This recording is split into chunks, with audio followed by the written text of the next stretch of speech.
Alright artists, go ahead and grab your papers from last week. We should have our scarecrow and our landscape completely outlined with our black marker. So let's talk about painting. We're going to be talking a lot about the warm colors today.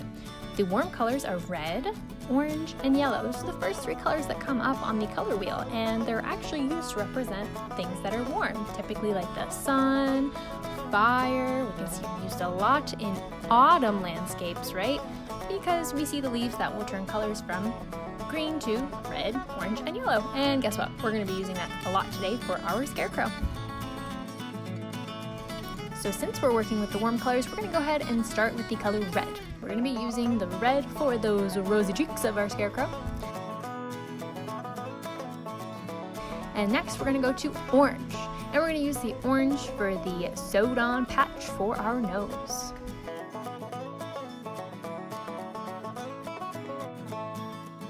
Alright, here comes our last warm color. We're going to be using yellow to fill in the face and part of the body of our scarecrow. You guys can see right below the neck and on the hands. We're going to be using a little bit of yellow.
Alright artists, we've successfully already used our three warm colors so far in just the face of our scarecrow.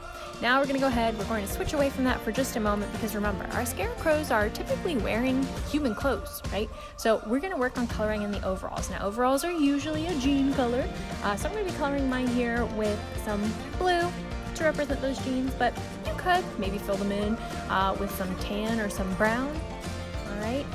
Or maybe even some black. Go ahead, fill in your overalls right now.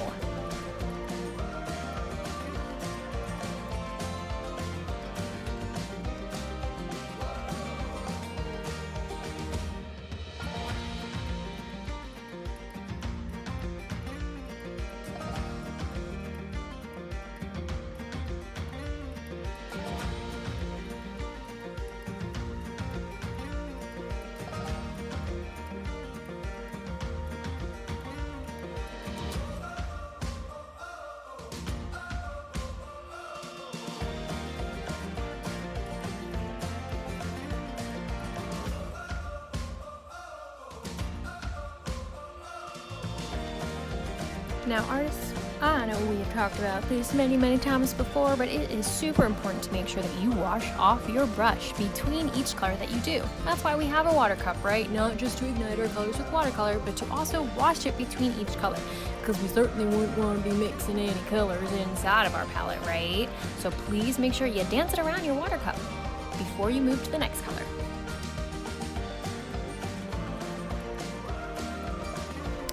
Up here at the top, we're going to go ahead and grab brown, and we're going to color in the hat for our scarecrow with the color brown. Now friends, I just want to remind you, while you're working with watercolors, if you're having a hard time spreading your color, you're going to go ahead and need to grab more water.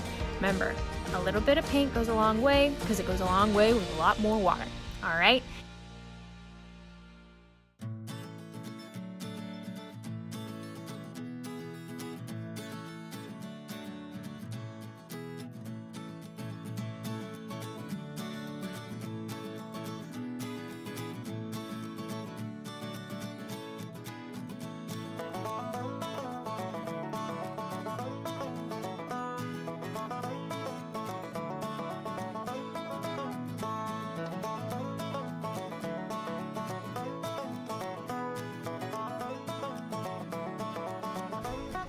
All right, friends, we're gonna go ahead and move back to those warm colors again. So see that flannel shirt of our scarecrow?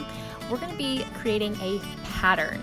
All right, so we're going to be using our 3 warm colors and we're going to be doing them every other, all right, creating our wonderful warm color pattern for our flannel shirt of our scarecrow. So I'm gonna go ahead and start with the color red.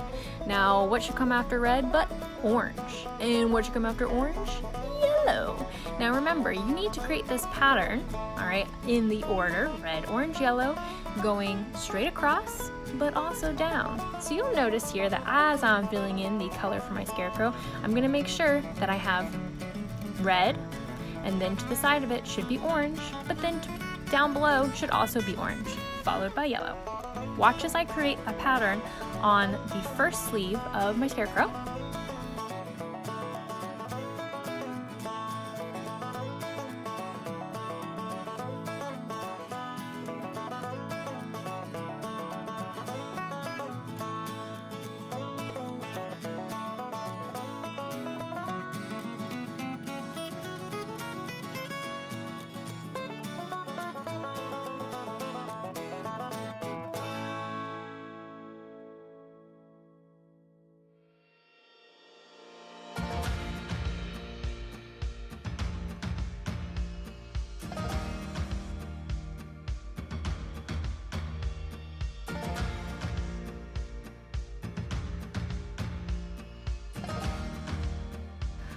All right, I did it. So now I've got to go ahead and move to the other sleeve of my scarecrow. I'm creating the same pattern again. Remember, you're working with red, orange, yellow, red, orange, yellow, red, orange, yellow. We are working with our warm colors here.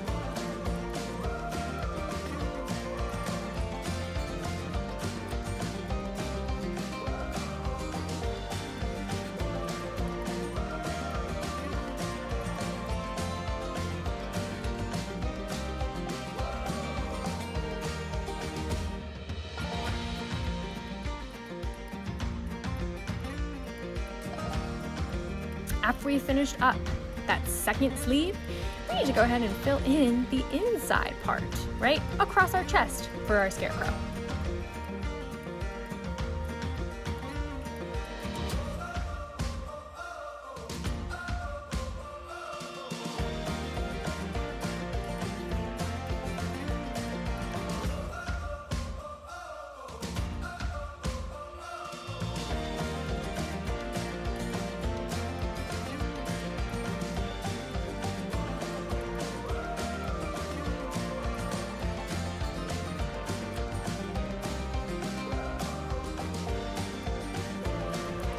Beautiful. All right, so now we can color in a few background elements. We're not quite gonna get to our sky or to our rolling hills yet, but we're gonna come in here and depending on what your crop is that you did. I did some sunflowers here and also some corn, so I'll come in and I'll add in my color here, which is some yellow, and I'll have some brown for the insides of my sunflowers as well as some green for those petals eventually. Again, we're going to hold off on doing our sky and our hills this week. We're going to wait until next week for those, but you can go ahead and fill in a color for your sun, or if you decided you wanted to do a nighttime scene, fill it in for your moon too. But most importantly, I've got to color in my scarecrow's friend. Now remember, scarecrows are usually put out in crops to scare away birds, but the scarecrow in our story actually made friends with the crow that he was able to save. So we're going to go ahead and fill in our crow here with black, all right? Now you want to make sure you don't do it too dark to cover up your details. So that's again like what Ms. G said earlier. You want to just use a little bit of paint and more water to go ahead and spread it out. So go ahead and fill in your scarecrow, as well as you can also fill in the eyes of your scarecrow if you haven't done that yet. Let's see. Oh, that's right. I gotta do the pocket of my overalls too. You can see that I left it blank because I decided that I wanted to add a little color to it. So I'm going to choose the color red here, but you could choose one of the other warm colors, which are, that's right, orange and yellow.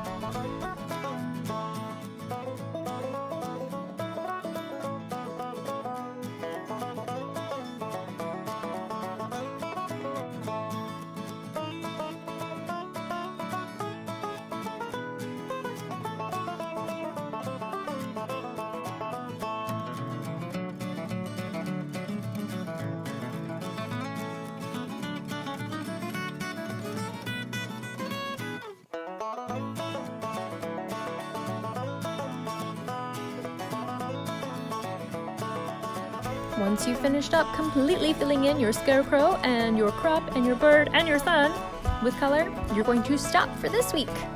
And this shall be continued next week. So please make sure to put your scarecrow in a safe spot so we can finish up the background next week.